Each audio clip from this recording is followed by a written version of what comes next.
Hi everyone. Sorry I can't be there today, but we are going to go ahead with Chapter 9, Mexicans and Central Americans. We're going to start with the introduction.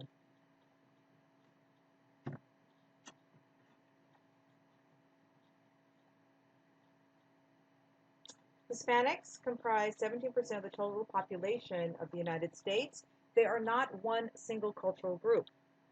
Okay, they share by far a language, Spanish, but that doesn't mean that that's the only language spoken. There's also English, French, Portuguese, and then there are some Indian dialects. The foods of Mexico and Central America reflect the native Indian and European heritage of the region. So let's take a look at the region, okay? Estados Unidos Mexicanos, United Mexican States, Belize, Guatemala, El Salvador, Honduras, Nicaragua, Costa Rica, and Panama. Okay, so we are going to concentrate on the Mexicans today. Let's take a look at Estados Unidos Mexicanos. The United Mexican States is the northernmost Latin American country and actually is technically geographically part of North America. It is 1/4 the size of the U.S. and includes a diverse geography, climates from deserts to the northern plains to the tropical lowlands in the south. Over 80% of Mexicans are mestizos.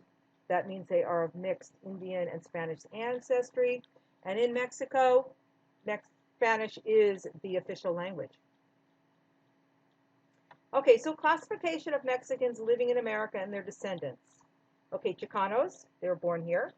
Braceros, those who worked here legally but remained Mexican citizens. And unauthorized immigrants, those who enter the country illegally. Okay, so immigration patterns have changed over the years.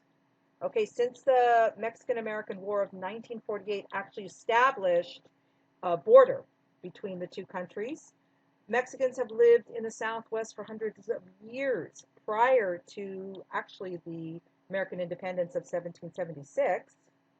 And then after the Mexican-American War, the Mexicans ceded much of the territories that they were in, and they became U.S. citizens at the same time. After the Great Depression, the need for cheap labor encouraged a lot of immigration, making Mexicans the largest single group of legal immigrants to the U.S.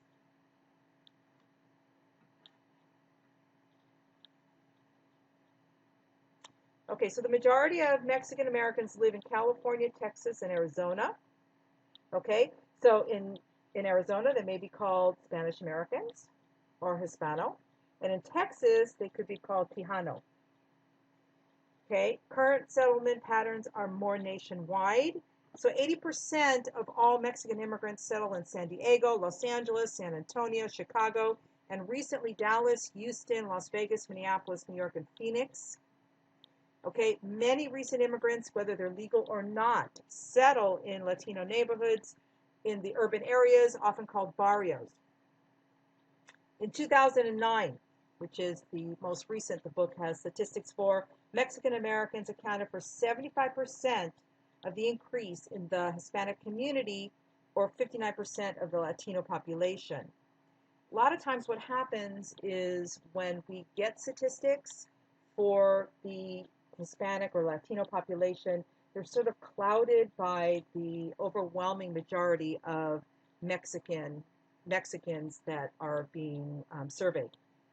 Okay, so economic pressure in Mexico have increased the number of Mexican immigrants entering the United States each year.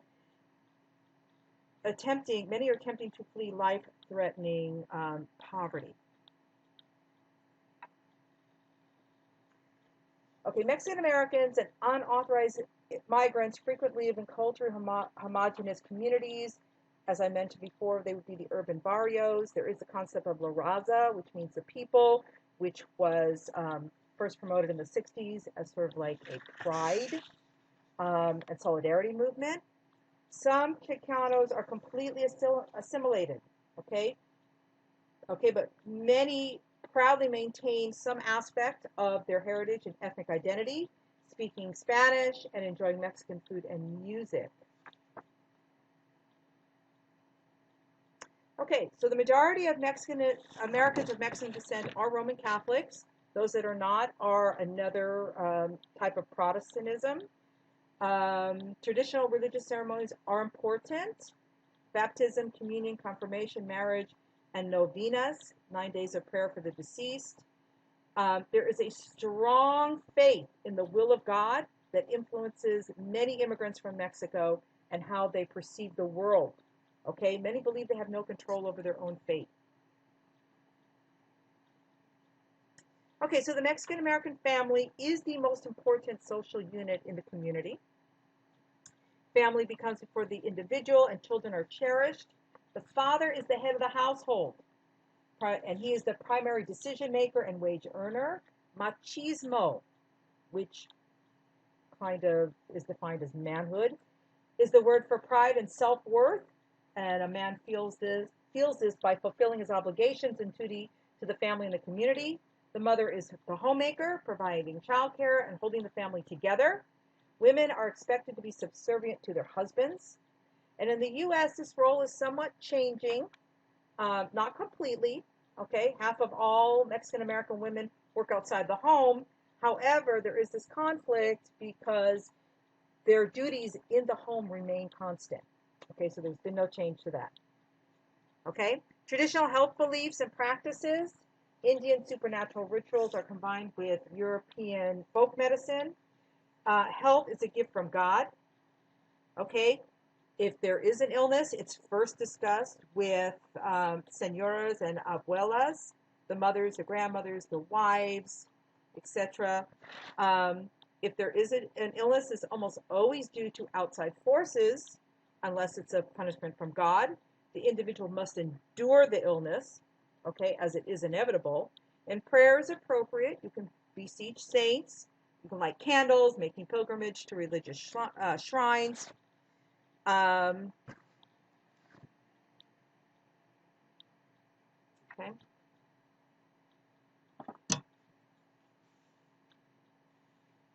And there are over-the-counter remedies that can be used: Pepto-Bismol, Alka-Seltzer, Vicks VapoRub.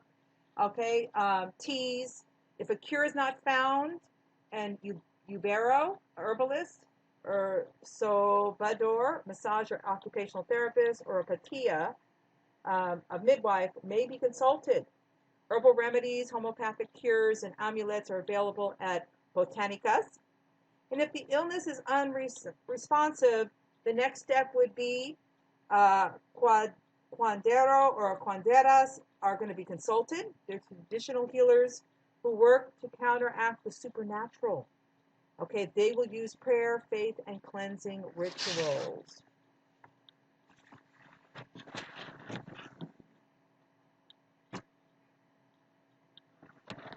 Okay, illness is believed to be due to excessive emotion, dislocation of organs, magic, the imbalance of hot or cold, also known as empacho, okay, where a ball or water food could be adhering to the stomach, or an Anglo disease.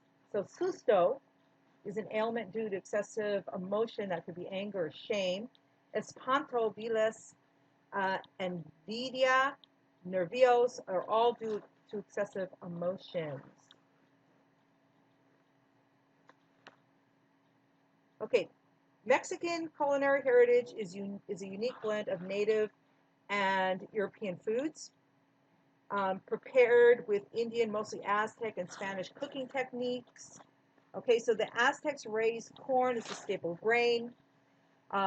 It should be noted, okay, we see all here listed: legumes, fruits, vegetables are plentiful, turkeys and dogs were domesticated for meat, and some game was available. Notable deficiency of the Aztec diet was a consistent source of fat or oil, and the average diet was primarily vegetarian, so beans and corn.